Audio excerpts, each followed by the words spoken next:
ہر الحاظ سے محفوظ رکھیں اور ان کو اسلامی تعلیمات سے مزید واقف کرائیں۔ اس کے لیے چاہے آپ کو گھر میں ایک ٹیوٹر، گھر میں ایک معلم یا معلمہ لگانی پڑے تاکہ وہ آپ کے بچوں کی اور آپ کی تربیت کر سکیں۔ یہ مزید ذمہ داری بڑھے گی اب آپ کو، کیونکہ دین جو ہے وہ کسی کا محتاج نہیں۔ اسپین کے اندر کیا ہوا، اگر آپ 20 سال پہلے کی تاریخ اٹھا کر دیکھیں، حضرت مولانا علی میاں صاحب نے 20 سال پہلے ایک کتاب میں اسپین کا تذکرہ کیا اور اس سے پہلے کرناٹکا کا تذکرہ کیا اور وہاں کی جو صورتحال کو پیش کیا، تو وہ 20 سال کے بعد بالکل صاف ظاہر ہوئی۔ وہاں پر دین بے شمار مسجدیں بڑی، خوبصورت مسجد، سب کچھ تھا، لیکن دین کو فروغ نہیں تھا، اشاعت نہیں تھی۔ یعنی کہ آپ جیسے ہم آپ کے سامنے دین کی باتیں رکھ رہے ہیں، دین کو سمجھانے کی کوشش کر رہے ہیں، دین کی طرف لانے کی کوشش کر رہے ہیں، یہ سلسلہ ختم ہو گیا تھا۔ اور صرف مسجدوں میں نہیں، گھر گھر میں ختم ہو گیا تھا، کوئی کسی کو ٹوکتا ہی نہیں تھا، روکتا ہی نہیں تھا، جو کر رہا ہے۔ اور نتیجہ یہ ہوا 20 سال کے اندر پورے کے پورے اسپین سے جو ہے مسلمانوں کو ختم کر دیا گیا، گاجر اور مولی کی طرح ان کو کاٹ کر رکھ دیا گیا۔ آج بھی وہ مسجدیں جو عالی شان بنی ہوئی ہے روتی رہتی ہیں کہ کوئی ان میں نمازی پڑھنے والا نہیں۔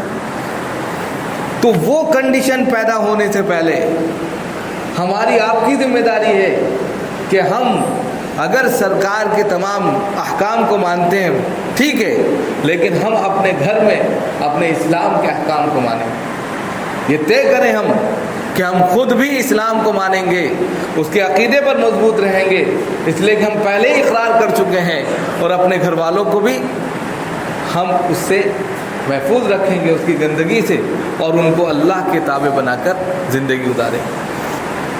وہ اہلکم نارا، قرآن کا ایک ٹکڑا ہے کہ اپنے گھر والوں کو جہنم کی آگ سے بچاؤ۔ تو یہ بچانا کیا ہے؟